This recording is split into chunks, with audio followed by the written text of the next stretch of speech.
The great hall of the Galactic Council stretched out like a massive bowl made of crystal and starlight. Thousands of beings from across the galaxy filled the seats, their voices creating a low hum that echoed off the walls. Some looked like giant insects with shining shells. Others were made of what seemed like living gas, floating in clear containers. There were beings that looked like walking rocks, creatures with too many arms, and some that glowed with their own inner light. At the center of it all stood Ambassador Zekthar. He was tall and thin, with blue skin that seemed to shimmer under the lights. His species, the Veltari, were known across the galaxy as great warriors and leaders. Today, he carried a heavy responsibility on his shoulders. Members of the council, Zekthar began, his voice carrying clearly through the hall. We are here to discuss the human problem. A wave of murmurs swept through the crowd. The humans had been discovered 50 years ago on a small blue planet they called Earth. At first, many species had been excited to meet a new race, but that excitement had not lasted long. Zekthar touched a control pad, and images appeared in the air above the crowd. The first showed cities on Earth with tall buildings reaching toward the sky. The humans seem advanced, he said, but look closer. The next images were different. They showed wars, with humans fighting other humans using terrible weapons. Cities lay in ruins, forests burned, the ocean was filled with garbage. In the 50 years since we found them, Zekthar continued, the humans have fought 17 major wars. They have destroyed large parts of their own planet. They have created weapons that could kill every living thing on their world. A being that looked like a giant spider raised one of its many arms. Ambassador, surely all young species go through difficult times. We have seen this before. Zekthar nodded. That is true, Counselor Vexra. But the humans are different. Watch this. New images appeared. These showed humans in space, but not the peaceful exploration most species remembered from their own early days. Instead, it showed human soldiers training for war in zero gravity. It showed weapons being built in space stations. It showed humans talking about using their military to protect other species, whether those species wanted protection or not. Humans call it their manifest destiny, Zekthar explained. They believe it is their right to spread across the galaxy. But everywhere they go, they bring conflict. A creature made of living crystal spoke up. Its voice sounded like musical notes. What do you propose, Ambassador? Zekthar straightened. This was the moment he had been preparing for. I propose we establish the Human Restriction Protocol. We will place a barrier around their solar system. They will not be allowed to leave. We will not allow them to enter galactic society until they prove they can be peaceful. The hall erupted in discussion. Thousands of voices spoke at once in hundreds of different languages. Some agreed loudly. Others seemed unsure. How long would this restriction last? Asked a being that looked like a floating jellyfish. Until they show they can go 100 years without a major war, Zekthar replied. Until they stop destroying their own planet. Until they learn to solve problems without violence. A small, furry creature stood up.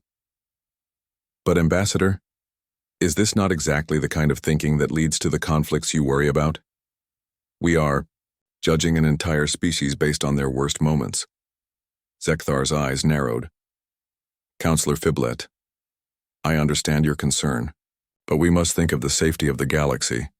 The humans have nuclear weapons pointed at their own cities. They have armies that train specifically to fight other humans. What do you think they would do to species that are different from them? More images appeared showing human movies and books. They were full of stories about humans fighting aliens, about humans being the heroes who saved the galaxy through violence and war. Even their entertainment shows their true nature, Zekthar said. They dream of conquest. They imagine themselves as the greatest warriors in the galaxy.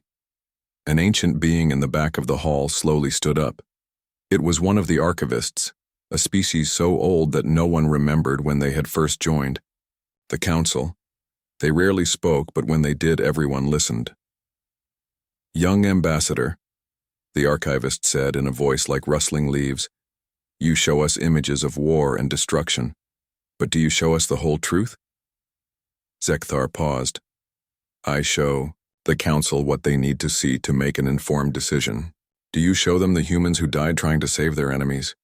Do you show them the human scientists who gave up weapons research to study healing? Do you show them the human children who dream of peace? The hall grew quiet. The archivists' words carried weight that came from millennia of experience.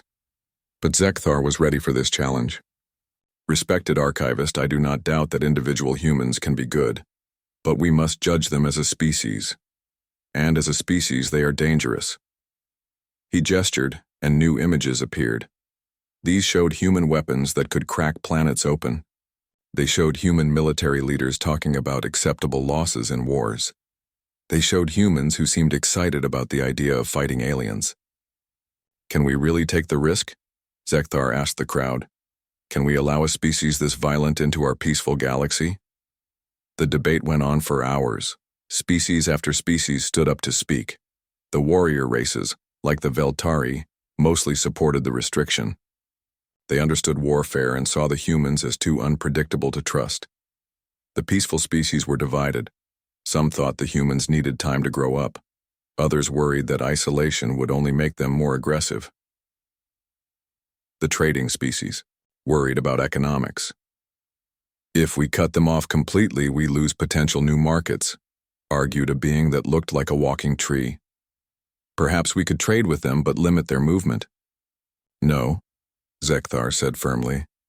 Any contact risks contamination. The human way of thinking is like a disease. It spreads. We have already seen some of our own military leaders talking about adopting human tactics. This cannot continue. As the day wore on, the vote began to seem inevitable. The images Zekthar had shown were powerful. The humans did seem violent and unpredictable. Most of the council members had never met a human in person, so all they knew was what they saw in the presentations. Finally, the archivist spoke again. If we do this thing, they said slowly, if we cage an entire species based on our fears, what does that make us? But their words were lost in the growing momentum toward the vote. Too many species were now afraid of what humans might do if they were allowed to spread across the galaxy. When the vote was finally called, it was not even close. Over 70% of the council voted for the human restriction protocol. Only a handful voted against it. The archivists, surprisingly, did not vote at all. The archivists abstain, their representative announced. We have seen this before. We know how such stories end. Zekthar felt a moment of unease at those words but pushed the feeling aside. The vote was done. The humans would be restricted to their solar system. The motion passes, announced the council speaker, a being that looked like a column of living light. The human restriction protocol will be implemented immediately. A barrier will be constructed around the human solar system. No human ships will be allowed to leave. No other ships will be allowed to enter without council approval. As the council members began to file out of the Great Hall, many seemed relieved. The human problem had been solved. The galaxy was safe. But the archivist remained in their seat, staring at the empty space where the images of humanity had been displayed. In their long life, they had seen many species rise and fall. They had watched civilizations bloom and die. And they had learned one important truth. The qualities that made a species dangerous were often the same qualities that made them great. The humans were violent, yes. They were unpredictable. They were willing to take terrible risks. But they were also brave. They were creative. They refused to give up even when all hope was lost.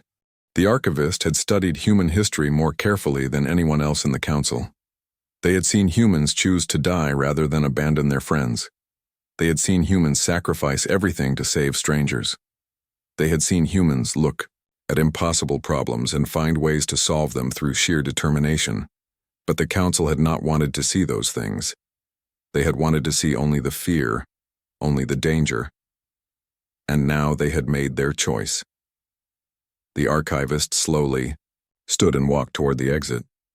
As they passed other council members, they heard the conversations. Finally, we can sleep safely, one being was saying. I never trusted those humans anyway, said another. Violent species never change. The restriction will probably need to be permanent. The archivist said nothing but continued walking. In their long life, they had learned when words were useless. This was one of those times. Outside the Great Hall, the news was already spreading across the galaxy. The humans had been quarantined. The dangerous species from the small blue planet would be kept safely locked away. Most beings were happy with the news. Some made jokes about the caged humans. Others expressed relief that they would never have to worry about meeting one of these violent creatures. But deep in space, around the small blue planet called Earth, something else was happening. Human scientists and engineers were already detecting the strange energy barrier that was being built around their solar system, and their reaction was not what the Council might have expected. They did not panic. They did not rage against their imprisonment. Instead, they began to study the barrier, they began to plan, and they began to prepare, because there was one thing about humans that the Council had not understood, one thing that all their research and all their images had failed to show them. Humans did not like to be told what they could not do. The restriction was meant to be a cage, meant to keep humanity safely locked away from the rest of the galaxy. But it would become something else entirely. It would become a cocoon. 50 years had passed since the human restriction protocol went into effect, and the galaxy had almost forgotten why they had been afraid of humans in the first place. What had once been a serious security concern had become the greatest joke in galactic society. On the trading station of Nexus Prime, Captain Veltor was telling the story again to a group of young Veltari officers. The blue-skinned captain gestured wildly with all four of his arms as he spoke. And then, he said, barely able to contain his laughter, the humans actually tried to break through the barrier with their primitive nuclear rockets. Can you imagine? Nuclear rockets against quantum field technology. The younger officers burst into laughter. One of them, Lieutenant Jaktor, wiped tears from his large black eyes. Captain, you're making this up. No species could be that stupid. I swear on my warrior's honor, Veltor replied. My grandfather was on the patrol ship that watched it happen. The humans launched 17 rockets at the barrier. 17. Each one just bounced off like a pebble hitting a mountain. More. Laughter filled the cantina. At nearby tables, other species had stopped their own conversations to listen. A group of Chiteks clicked their mandibles in amusement. The insect-like beings found human stupidity particularly funny. What happened? To the rockets? Asked another lieutenant. They drifted back to Earth like sad little toys, Veltor said. My grandfather said the humans just sat there staring at them for days. Then they gave up and went home. This was not exactly true, but Captain Veltor had been telling this story for so long that he believed it himself. In reality, the humans had studied the barrier carefully, learned from their failed attempt, and then quietly started working on something else. But no one in the cantina wanted to hear a boring story about human research. They wanted to laugh.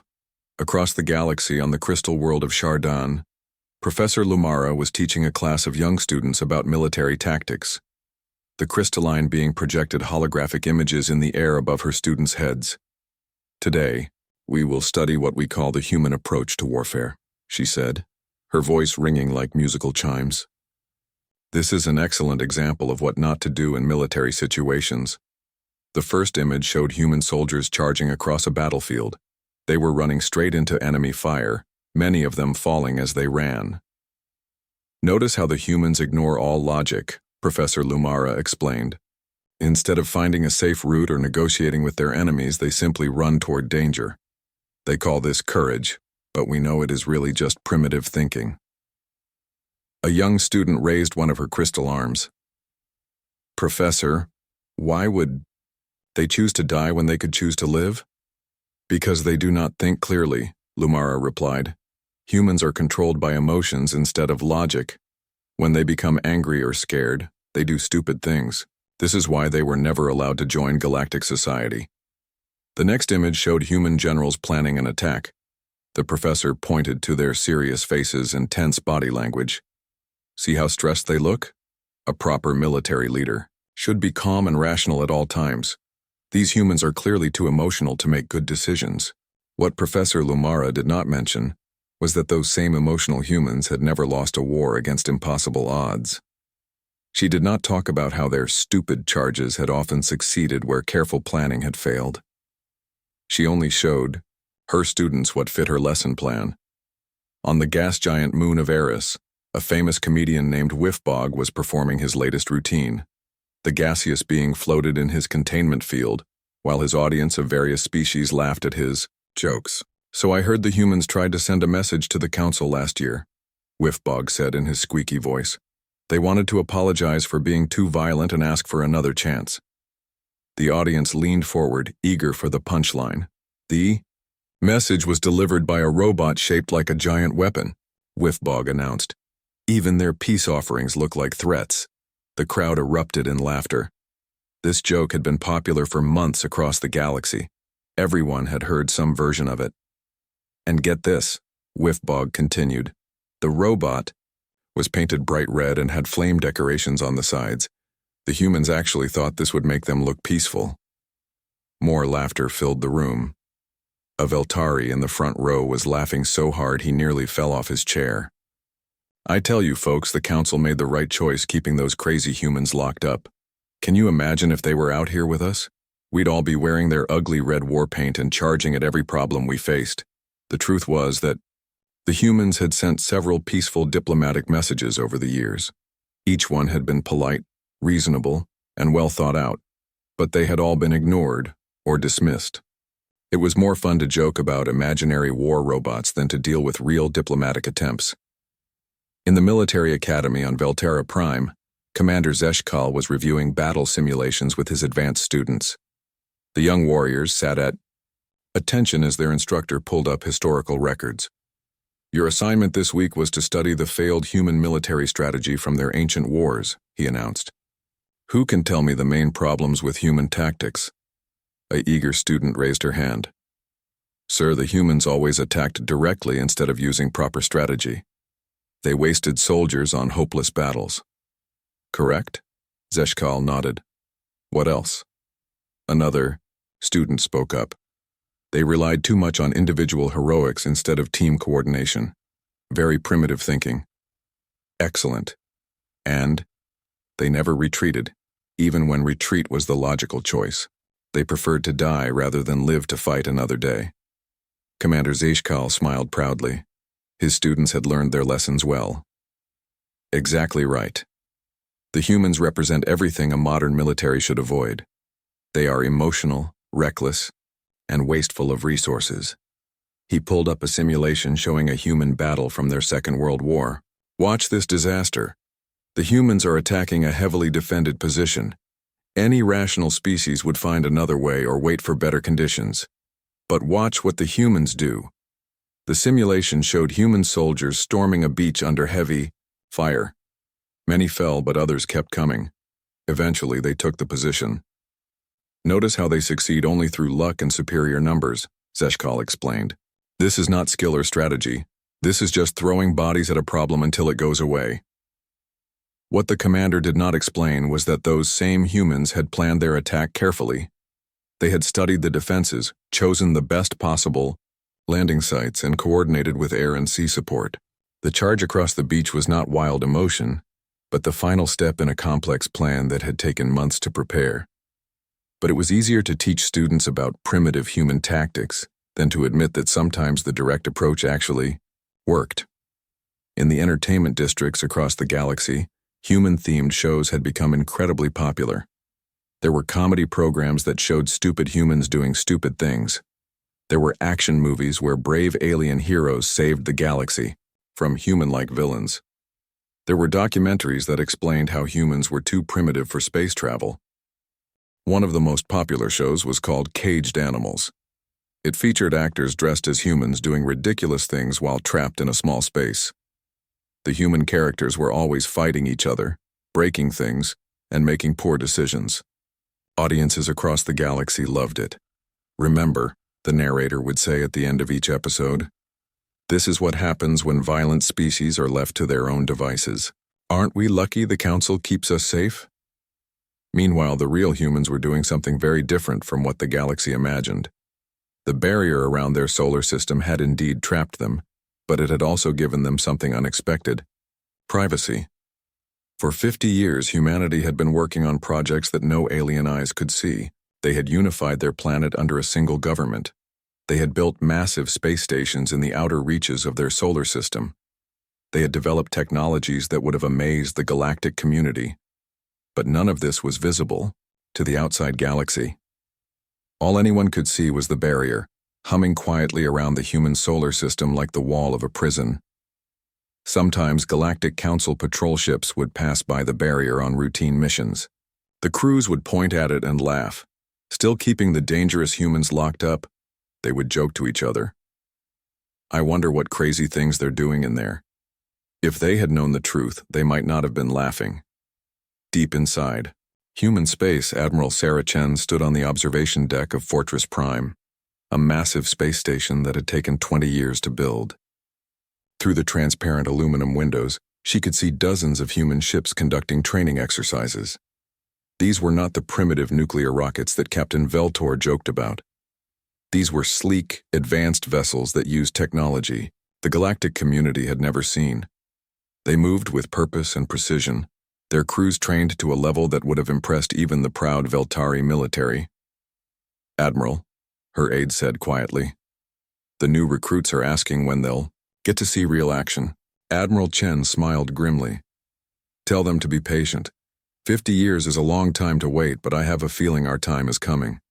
She turned back to the window, watching her ships practice maneuvers that no alien military academy taught.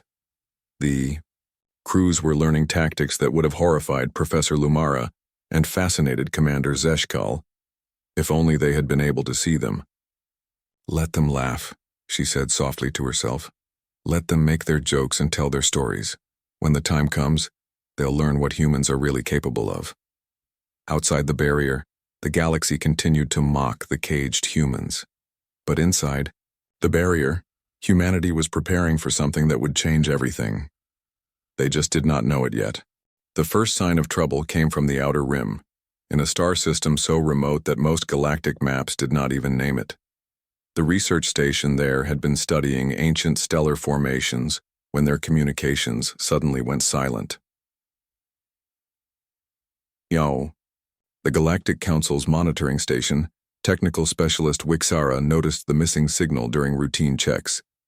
The small, gray-skinned being frowned at her display screen. Communications failures were not unusual in the outer rim, but something about this felt different. "Supervisor Keltan," she called out to her superior, a tall being with 4 arms and skin like polished metal. "The Kepler station has gone dark. No emergency beacon, no distress call. Just nothing." Keltan moved to look at her screen with 2 of his large, multifaceted eyes. "When was their last transmission?" 3 days ago. Standard research report about gravitational anomalies." Wixara pulled up the recording. Everything seemed normal. "Send a patrol ship to check on them," Keltan ordered. "Probably just equipment failure, but we should be sure." The patrol ship Steadywing arrived at the research station's location 2 days later. Captain Holven, an experienced Veltari officer, expected to find a disabled station with frustrated scientists waiting for rescue. Instead, he found nothing. "Sir," his communications officer reported, "I'm detecting debris, but it's strange. The metal has been torn apart, but there are no weapon signatures, no explosion patterns." Captain Holven studied the readings with growing unease. In his 30 years of service, he had seen the aftermath of pirate attacks, equipment failures, and military conflicts. This looked like none of them. "It's like something just ate the station," his science officer whispered. Before Captain Holven could respond, his sensor operator shouted a warning. "Sir, large contact approaching, unknown configuration." On the main screen, something appeared that made the entire bridge crew fall silent. It was massive, easily 10 times larger than their patrol ship. But it was not built like any ship in the galactic database. Instead of smooth metal and elegant curves, it looked organic, like some enormous creature made of black chitin and bone. "This is Captain Halvan of the Galactic Patrol Ship Steady Wing," he broadcast on all frequencies. "Unknown vessel. Please identify yourself and state your intentions." The response came not in words but in action. Beams of energy, unlike anything in the galactic databases, struck the Steady Wing. The shields, designed to stop the most advanced weapons in known space, lasted exactly 3 seconds. Captain Halvan had just enough time to activate the emergency beacon before his ship was torn apart by the same force that had destroyed the research station. The beacon's message reached the Council monitoring station 6 hours later. Technical specialist Wixara was ending her shift when the automated systems activated the emergency alert. "Supervisor," she called, her voice high with stress. "We're getting a priority emergency beacon from the Steady Wing." Keltown rushed to her station. The message was short, transmitted in the few seconds before the ship's destruction. "Unknown hostile force. Massive ship, organic design. Weapons beyond our understanding. Station destroyed, crew presumed dead. They're not stopping. They're heading toward the inner systems. Request immediate council alert. This is not a drill." The message ended with the sound of Captain Halvan's ship being torn apart. Within hours, the news had reached the highest levels of the Galactic Council. Emergency sessions were called. Military commanders were awakened in the middle of their sleep cycles. Scientists were pulled away from their research to analyze the brief data from the destroyed patrol ship. But the debates and discussions took time, and time was something the galaxy did not have. The creatures that would come to be known as the Devourers moved faster than any council response. While committees met to discuss proper procedures, 3 more star systems went silent. While military leaders argued about jurisdiction, entire worlds disappeared without a trace. General Caxthor of the Veltari fleet was among the first to understand the true scope of the threat. The old warrior had fought in border conflicts and pirate wars, but he had never seen anything like this. "They don't want territory," he reported to the emergency council session. "They don't want resources. They don't even want to conquer us. They just consume everything." The holographic display above the council chamber showed the advancing Devourer forces. Each day more red markers appeared on the galactic map, showing systems that had gone dark. "How many ships do they have?" asked Councillor Vexra of the Chitex. "We don't know," General Caxthor admitted. "Every time our scouts get close enough to count them, the scouts don't come back. But based on the rate of expansion, hundreds of thousands, possibly millions." A wave of fear rippled through the chamber. The largest military force in the galaxy, the combined Veltari fleet, numbered only 12,000 ships. "What do we know about their technology?" asked the crystalline representative of the Shadari. "Their weapons cut through our shields like they aren't there," the general replied grimly. "Their ships seem to be partially organic, possibly grown rather than built. They show no interest in communication.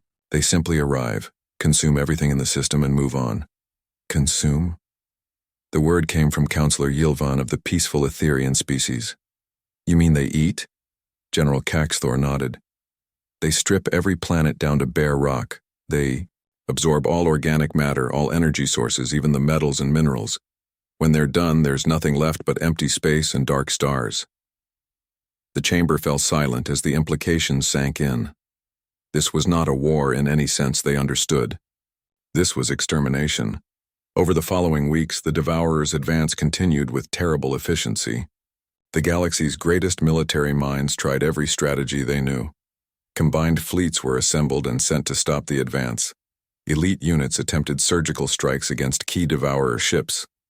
Scientific teams worked around the clock to find weaknesses in the enemy's technology. Nothing worked. The Battle of Aldebaran Prime became a symbol of the galaxy's helplessness. 25,000 ships from 7 different species met the Devourer advance in what should have been an overwhelming show of force. The battle lasted 18 minutes. The few survivors who managed to escape told the same story. The Devourers had not even slowed down. They had simply absorbed the attacking fleet like a predator swallowing smaller fish. "They learn," reported Captain Yilsara, one of the few survivors. "Every weapon we used, every tactic we tried, they adapted to it within minutes. By the end of the battle, Our weapons weren't even scratching them. As more systems fell, panic began to spread through the galactic community. Refugee ships clogged the space lanes, fleeing toward the galactic core. Some species began to abandon their outer colonies entirely. Others started hoarding resources for what looked like a very long siege. The proud Veltari, who had never retreated from any enemy, found themselves falling back system by system. Their advanced weapons and superior tactics meant nothing against an enemy that seemed to absorb and adapt to everything they tried. "It's like fighting the void itself," General Caxthor reported after losing his third fleet. "They don't follow any rules of war we understand. They don't have supply lines to cut or command structures to target. They just keep coming." On the trading station Nexus Prime, the jokes about humans had stopped. The same cantina where Captain Veltor had entertained his officers with stories of human stupidity now served as a refugee processing center. The laughter had been replaced by the quiet desperation of beings who had lost everything. "Maybe we should have listened to the humans," whispered an old Chitex trader. "Maybe they knew something about fighting that we didn't." But such thoughts were quickly dismissed. The humans were still locked in their solar system, still quarantined from galactic society. Even if they wanted to help, the barrier prevented any communication. And why would they want to help the galaxy that had imprisoned them? In the crystal academies of Chardin, Professor Lumara no longer taught classes about human military failures. Instead, she worked desperately with other scientists to find some weakness in the devourer forces. But every simulation, every analysis, came to the same conclusion: the galaxy's military doctrine was completely useless against this enemy. "We need something new," she told her research team. "Everything we know about warfare, everything we've taught for generations, it doesn't work. We need to think like... She paused, unwilling to finish the thought. But one of her young assistants did it for her. "Like humans?" the student asked quietly. Professor Lumara closed her crystal eyes. The very tactics she had spent years mocking, the emotional responses she had dismissed as primitive, were starting to look like the only option left. As the Devourers continued their advance, consuming world after world, some members of the Galactic Council began to have desperate thoughts. In the darkest moments of the emergency sessions, a few voices suggested the unthinkable. "We could lift the human restriction protocol," Counselor Fiblet said during one late-night meeting. "They might have ideas we haven't considered." Ambassador Zekthar, now much older and wearier than he had been 50 years ago, shook his head firmly. "The humans are violent and unpredictable. In a crisis like this, they would only make things worse." "Worse than extinction?" Fiblet asked. But the question went unanswered. The Council was not ready to admit that their decision 50 years ago might have been wrong. They were not ready to face the possibility that the species they had locked away might be the key to salvation. So the debate continued, the committees met, and the careful procedures were followed. And while the galaxy's leaders argued about proper protocol, the Devourers consumed 3 more star systems. Time was running out, and the galaxy's careful, rational approach to problem-solving was failing. Somewhere in the back of their minds, many beings were starting to realize that they needed something different. They needed something unexpected. They needed something human. But the barrier around the Sol system still hummed quietly, keeping humanity locked away while the galaxy burned. In the deep space monitoring stations, technical specialists like Wixara watched the red markers spread across their displays and wondered if anyone would be left to monitor by the time the Devourers reached the galactic core. The joke about the caged humans was no longer funny. Now, it was starting to look like the galaxy's greatest mistake. The emergency meeting took place in a damaged space station orbiting the ruins of what had once been the beautiful world of Valara. 3 days earlier, it had been home to 12 billion beings. Now it was nothing but cooling rock and empty space. Commander Yilthek of the Etherian Defense Force floated in his containment suit, his gaseous form swirling with the colors of desperation and fear. Across the small conference room sat General Caxthor, whose proud Veltari bearing had been worn down by months of impossible defeats. "We have lost 60% of the outer rim," Yilthek reported, his voice barely above a whisper. "At this rate, the Devourers will reach the core worlds within 6 months." General Caxthor studied the tactical display with the tired eyes of a warrior who had run out of strategies. "My fleets are down to 30% strength. The Chiteks have lost even more. The Shadari are talking about retreating to their crystal depths and sealing themselves in. And the Council still refuses to consider desperate measures," added Dr. Vexmani, a small Fiblician scientist who had been studying the Devourer technology. "They insist on following proper procedures even as we face extinction." The three beings sat in silence for a moment, each lost in their own dark thoughts. Outside the station's windows, they could see the debris field that had once been a thriving world, a constant reminder of what they were fighting against. "There is one option we haven't discussed," Commander Yiltek said finally. The others looked at him, waiting. "The humans." General Caxthor's mandibles clicked in disapproval. "The Council has made its position clear. The human restriction protocol remains in effect." "The Council is wrong," Yiltek said bluntly. "I've been reviewing the classified files from 50 years ago. The real files, not the propaganda versions. The humans aren't just randomly violent, they're different. They think in ways we don't." Dr. Vexmani leaned forward, her large eyes curious. "Different how?" "They don't give up," Yiltek explained. "Even when facing impossible odds, even when logic says they should retreat or surrender, they keep fighting. And they're creative in ways that terrify other species. That's exactly why they were restricted," General Caxthor pointed out. "No." Yiltek shook his head, causing his gaseous form to ripple. "They were restricted because we were afraid of them. But maybe what we need right now is something frightening." He activated a small holographic display. "I've been running probability calculations. Every conventional strategy has a 0% chance of stopping the Devourers. 0. But unconventional strategies have never been tested," the general finished. "Exactly. And the humans are the most unconventional species we know of." Dr. Vexmani was studying the data with growing interest. "The barrier around their system prevents all communication. Even if we wanted to contact them, we couldn't." "Not officially," Yilthek agreed. "But the barrier has weak points. Places where a small ship might be able to slip through without triggering the Council's monitoring systems." General Caxthor stood up abruptly, his forearms crossed. "What you're suggesting is treason. Breaking the human restriction protocol is a crime against the entire galaxy." "And what crime are we committing by letting everyone die?" Yiltek shot back. "I've lost my homeworld, General. My entire species is refugees scattered across a dozen systems. I watch the Devourers consume everything I ever cared about. If there's even a chance that the humans might help, I have to try." The room fell silent again. Outside, a piece of debris drifted past the window, a fragment of someone's home, someone's life.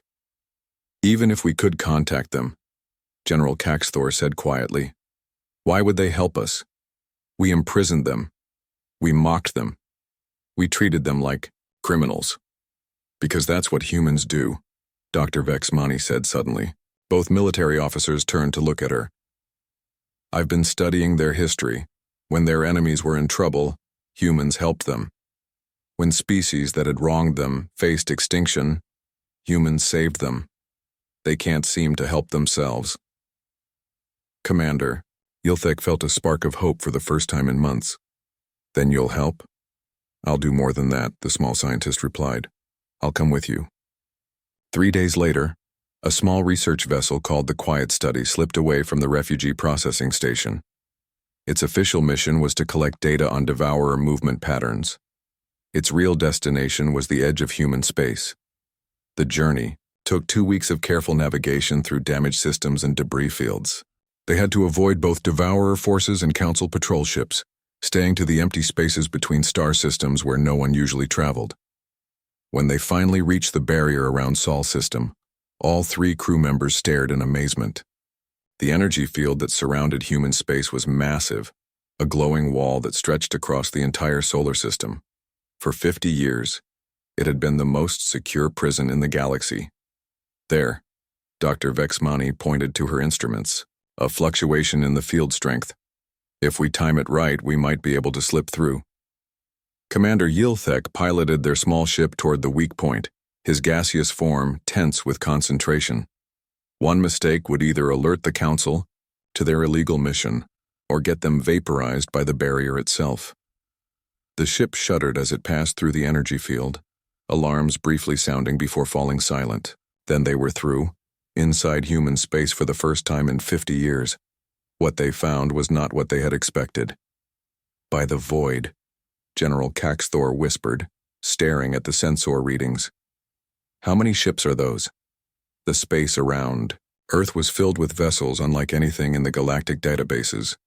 They were sleek and deadly looking, but also strangely beautiful. Some were massive, larger than the greatest Veltari warships. Others were small and swift, darting between the larger vessels like schools of metal fish. I'm reading over 3,000 ships, Dr. Vexmani reported. And these energy signatures. Their technology is completely different from anything we know. Before anyone could respond, their communication system activated. A human voice spoke to them in perfect galactic standard. Unidentified vessel. This is Admiral Sarah Chen of the Earth Defense Force. You have entered restricted space in violation of Galactic Council protocols. State your identity and intentions immediately. Commander Yilthek took a deep breath and activated the response channel. Admiral Chen, my name is Commander Yilthek of the Etherian Defense Force. We come seeking help. The galaxy is dying. There was a long pause. Then the human voice returned and there was something different in its tone. Commander, you'd better come aboard. We have a lot to talk about. The human ship that came to escort them was unlike anything they had ever seen. It moved with purpose and precision, its hull covered in weapon systems that looked both advanced and somehow organic. When they docked, they were met by human soldiers in armor that seemed to shift and adapt to their movements. Admiral Sarah Chen was a tall woman with gray hair and eyes that had seen too much. She greeted them in what appeared to be a conference room, but the walls were covered with displays showing tactical information and ship movements. 50 years, she said without preamble. 50 years you've kept us locked in here like criminals, and now you come asking for help. Admiral, Commander Yilthek began, I know how this must look. Do you? Admiral Chen interrupted. Do you really? Let me tell you what it looks like from where I'm standing. The galaxy decided we were too dangerous to be trusted. You built a prison around our entire solar system. You made us pariahs. And now, when you're facing something you can't handle, you come to the dangerous humans for help. General Caxthor stepped forward. Admiral, we were wrong, I see that now. But millions of innocent beings are dying, whatever mistakes we made 50 years ago. Mistakes? Admiral Chen laughed, but there was no humor in it. You didn't make mistakes, General. You made choices. You chose to judge an entire species based on your fears. You chose to imprison us without trial. You chose to ignore every attempt we made at peaceful contact. Dr. Vexmani spoke up in her small voice. Admiral, what would you have us do? Should we let everyone die because of the choices made by previous generations? Admiral Chen studied the small scientist for a long moment. Then her expression softened slightly. Show me, she said finally. Show me what you're facing. The holographic display that Dr. Vexmani activated filled the center of the room with a map of the galaxy. Red zones showed the areas consumed by the Devourers, spreading like an infection from the outer rim toward the core. They appeared 6 months ago, Dr. Vexmani explained. We don't know where they came from or what they want. They consume everything. Planets, ships, space stations, even the stars themselves. Nothing we've tried has even slowed them down. Admiral Chen studied the display carefully. How do they fight?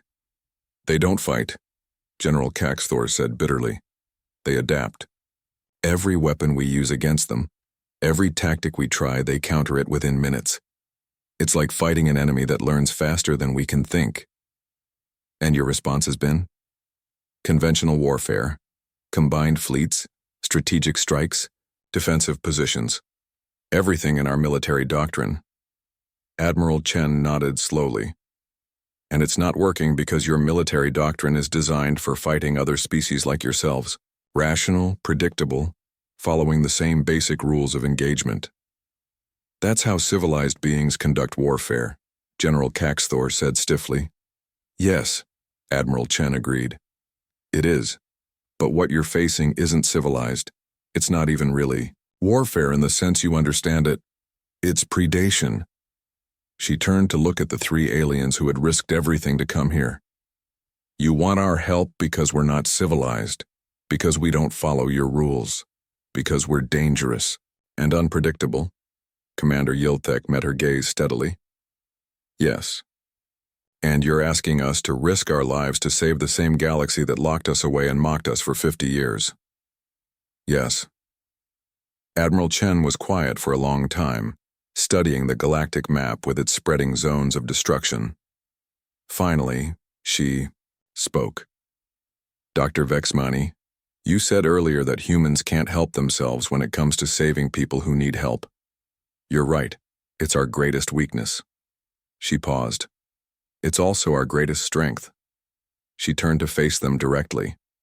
We'll help you, but not because you deserve it and not because we've forgiven what you did to us. We'll help you because there are children on those worlds you've lost. There are innocent beings who never had a voice in the decision to imprison us. Thank you, Commander Yilthek said quietly. Don't thank me yet, Admiral Chen replied grimly. You came here because you wanted something frightening and unpredictable. You're about to get exactly that. When this is over, if we're all still alive, the galaxy is going to learn what humans are really capable of. She gestured to the displays around the room, showing the human fleet movements and tactical preparations. We've had 50 years to prepare for this day. 50 years to develop new technologies, new strategies, new ways of fighting. The barrier wasn't just keeping us in. It was keeping everyone else from seeing what we were becoming. General Caxthor looked at the tactical displays with growing amazement. The human strategies were unlike anything he had ever seen. They broke every rule of conventional warfare he had ever learned. Admiral, he said carefully, some of these tactics, they would result in enormous casualties. Yes, Admiral Chen replied simply. They would. But not as many casualties as letting the Devourers consume the entire galaxy. She moved to another display showing ship configurations and weapon systems. We've spent 50 years studying every piece of data that leaked through your barrier. We know how you fight, how you think, how you plan your battles, and we've designed everything we've built to work differently. How differently? Dr. Veximani asked. Admiral Chen smiled, and for the first time there was warmth in it. But there was also something that made all three aliens step back instinctively. You're about to find out. The Galactic Council chamber had never been so quiet. 3 weeks had passed since the desperate alliance with the humans had been secretly formed, and the results were beyond anything the galaxy had imagined. Ambassador Zekthar, now ancient and frail, sat in his council seat staring at the holographic display in the center of the chamber. The spreading red zones that had marked Devourer territory had stopped growing. In some places, they had even begun to shrink. The human fleet engaged the Devourer forces at Kepler 442b 12 hours ago, reported General Caxthor, who had returned from human space changed in ways that went beyond physical appearance. The battle lasted 8 hours. The Devourers have been eliminated.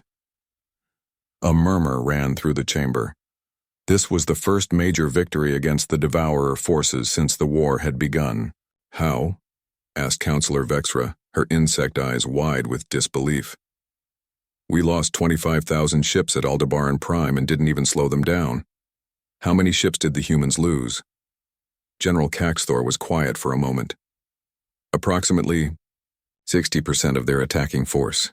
The chamber erupted in shocked voices. 60% casualties would be considered a disaster by any military in the galaxy. But they won, the general continued, and his voice carried a weight that silenced the room. They won because they were willing to pay a price that no other species would consider. "Explain," demanded Ambassador Zekthar. Instead of words, General Caxthor activated the chamber's main display system. The humans recorded everything. They wanted us to see exactly what we had dismissed for 50 years. The lights dimmed, and the display filled with the image of space near Kepler 442b. At first it looked like any other stellar region, empty, except for the distant glow of stars. Then the Devourer ships appeared. They were massive beyond description, each one larger than the greatest space stations the galaxy had ever built. Their organic, chitinous hulls seemed to absorb light itself, making them look like holes in reality. There were hundreds of them, approaching in the same unstoppable formation that had destroyed every fleet sent against them. Standard doctrine would call for long-range engagement. General Caxthor explained quietly. Maintain distance, probe. For weaknesses, fall back if necessary. On the display, the human fleet appeared. Compared to the massive Devourer vessels, the human ships looked like insects facing giants, but they moved with purpose and precision that was beautiful to watch. And they were flying directly toward the Devourer fleet. "No," whispered Professor Lumara from the Shadari section. "They can't be planning a direct assault." But that was exactly what they were planning. The human ships accelerated, their engines burning at levels that should have torn them apart. They formed up in patterns that made no tactical sense according to any military manual ever written. The Devourers opened fire first, their weapons cutting through space with the same devastating power that had destroyed every previous fleet. The human ship's shields lasted longer than expected, but not long enough. Dozens of human vessels were destroyed in the first exchange. The humans did not retreat. They did not even slow down. "Watch," General Caxthor said. "Watch what they do." Next, the remaining human ships split into groups, but not the careful formations that military academies taught. Instead, they scattered in what looked like chaos, each group heading toward a different part of the Devourer fleet. The first group reached the nearest Devourer ship and did something that made the entire council chamber gasp in shock. They rammed, hit not one ship but dozens of them, slamming into the massive vessel at full speed. The explosions lit up the display like tiny supernovas, and when the light faded, the Devourer ship was badly damaged. "Primitive suicide tactics," muttered someone in the crowd. "No," General Caxthor said firmly. "Watch their faces." The display zoomed in on one of the human ships just before impact. Through the transparent bridge windows, they could see the human crew. They were not screaming or panicking. They were calm, focused, even smiling. The pilot, a young woman who could not have been more than 30 standard years old, spoke clearly into her communication system. "This is Lieutenant Martinez of the yearbook UES Defiant. Target acquired. Tell my family I love them. For Earth and the galaxy." Her ship struck the Devourer vessel's command section with devastating precision, but the ramming attacks were just the beginning. While some human ships sacrificed themselves in direct assaults, others were doing something even more shocking. They were using their own vessels as weapons platforms, overloading their reactors, and turning each ship into a massive bomb. Their entire tactical doctrine is based on acceptable losses, General Caxthor explained. They calculate how many ships they need to sacrifice to achieve each objective, and then they do it without hesitation. The display showed human crews evacuating damaged ships in escape pods, only to watch their former vessels pilot themselves on automated suicide runs into Devourer weak points. Some crews chose not to evacuate at all, staying with their ships to ensure maximum damage. One exchange was recorded clearly.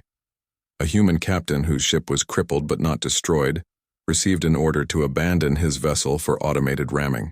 His response was simple. "Negative, command. I can do more damage if I stay and pilot her and myself." "Captain Rodriguez, you have a wife and children waiting for you," came the reply from the human command ship.